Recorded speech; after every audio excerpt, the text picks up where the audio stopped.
Tonight, President Trump will deliver the annual State of the Union address. He is expected to talk about several key issues, including immigration, the economy, and tariffs. This as a new 10% global tariffs just went into effect at midnight. Here's NBC's Tracy Wilkins with more.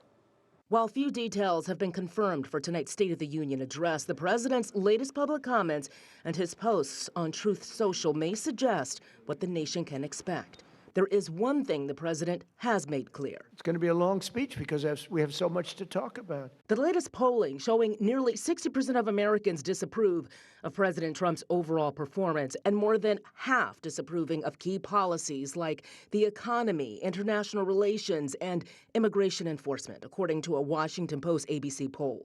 Changing minds is expected to be a key focus of tonight's speech as the president makes his own case. We've transformed stagnation into growth, weakness into strength, and chaos into order, liberty, and justice. We have done that.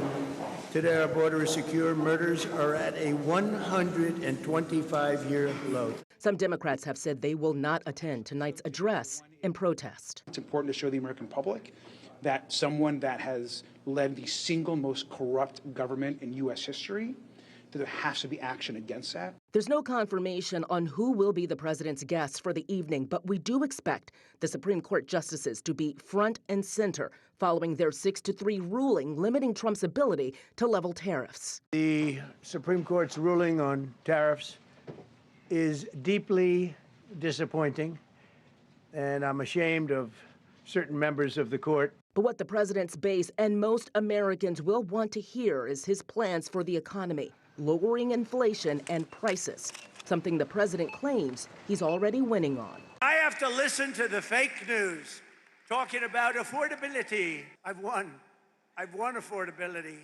At least a dozen Democrats plan to boycott the speech and attend rallies in D.C. instead. 6 Democrats, including Congressman Ro Khanna, plan to bring survivors of Jeffrey Epstein's abuse as their guests.